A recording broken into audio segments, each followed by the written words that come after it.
What if you're asked to do something that absolutely is unethical, that you couldn't do with all your heart? If you're asked to lie about a situation, if you're asked to oversell a product in a way that you know your company could no way meet what you're presenting. What happens if you're asked to do something, maybe you're a repairman, and you're told to put an inferior part in this particular thing so that it continues to break down and we get service calls? What happens if you're in the healthcare industry and you're asked to be involved in a procedure that there's no way ethically you could? Maybe you're a nurse and you're asked to come in on a procedure for an abortion, but you're a Christian.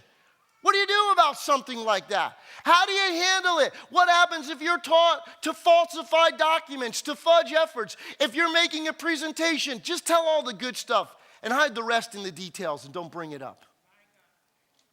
What happens if what you're doing you cannot do from your heart? We see the problem. Here's where we struggle. Because what we all deal with at times, that pressure all of us can feel. Because the temptation to lower our standards because of the environment we're in is something that everybody deals with. The bottom line is, how do you handle it? Because when we're in it, we all struggle. Because why often do people bow to that type of pressure? Well, if we're honest about it, what we deal with, we struggle with job security. If I don't do this, I'm going to lose my job. If I say no, if I say I can't do that, then they're going to replace me and get somebody else to do this.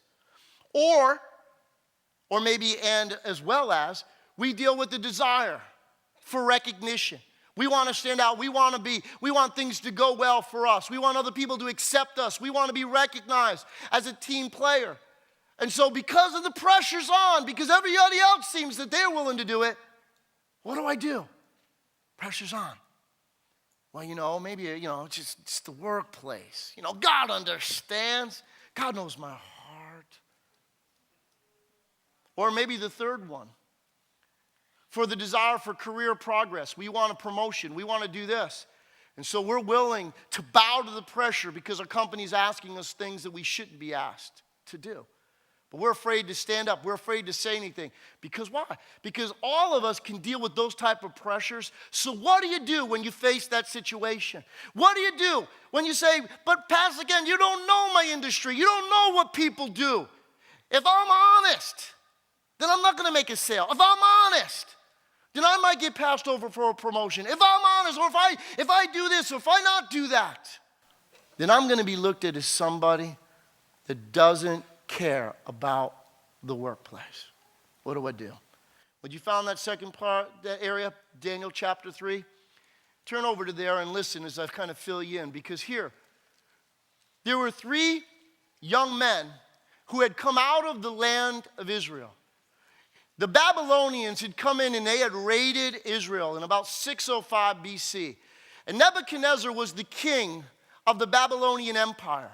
And he was a very bright man. In fact, he was ingenious in this. Whenever he went in to raid lands or to take over different countries or cities, what he would do is he would take the brightest, the most talented, the best in any one of those cultures and bring them back to the city of Babylon and cause them to become a part of his workforce.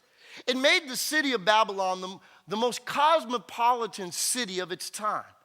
There was people from every different culture and different areas to which the Babylonian Empire was over. And here, Nebuchadnezzar said, although you're from a different nation, from a different culture, you're not prohibited from worshiping your gods. You can continue to do that. But he had to have a hook to know that the people serving him would be loyal. So he came up with this idea. He said, build a statue 90 feet high, golden, of my image. And what we will do is that play music, and whenever music is played throughout the nation, that when people hear the sound of the music playing, they are to bow down and worship my image. In other words, this was the way that he determined that the people would be loyal to him, that they would serve him. And here, 3 gentlemen, actually 4, if you read the whole book of Daniel, fascinating book, encourage you.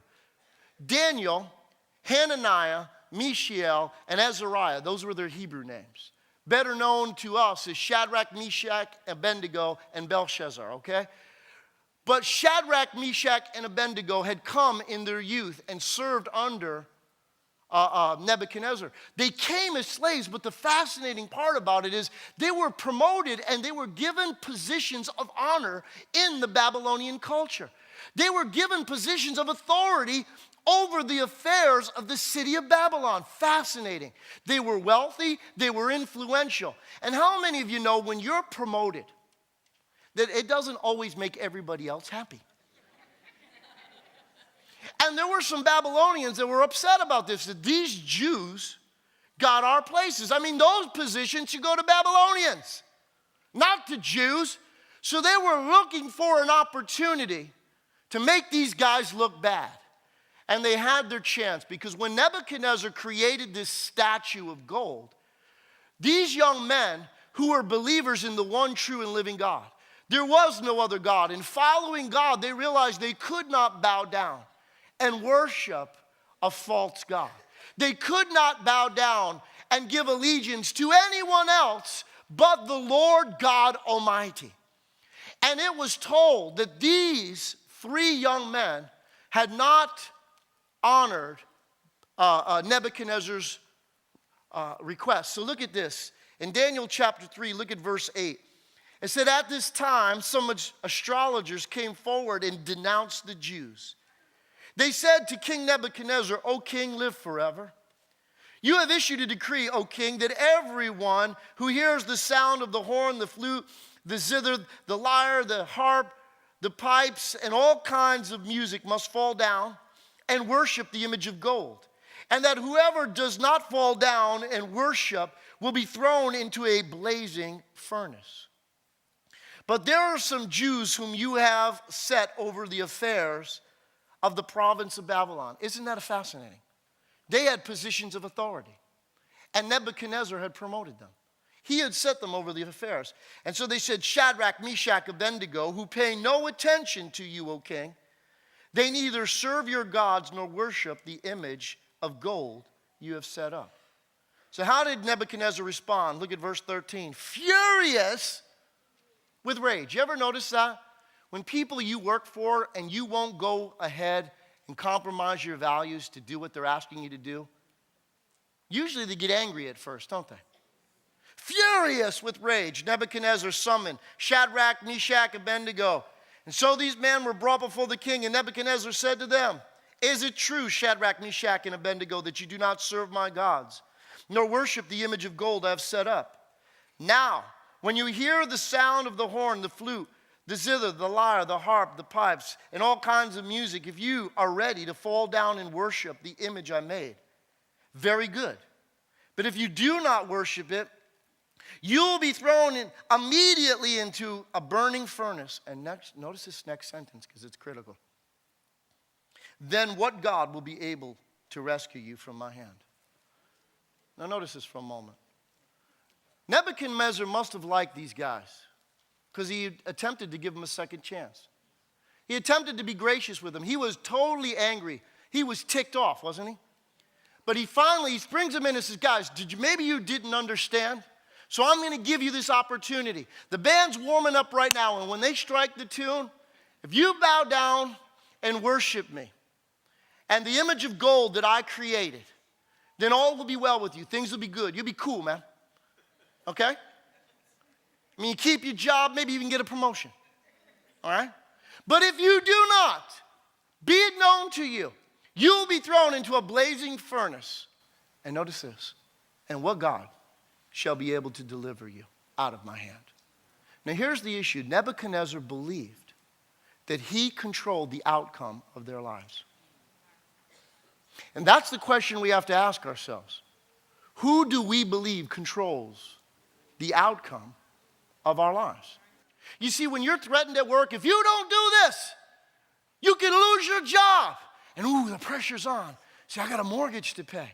I got tuitions to take care of. I got this to do. I can't afford to lose my job. The question is, who do you believe controls the outcome of your life.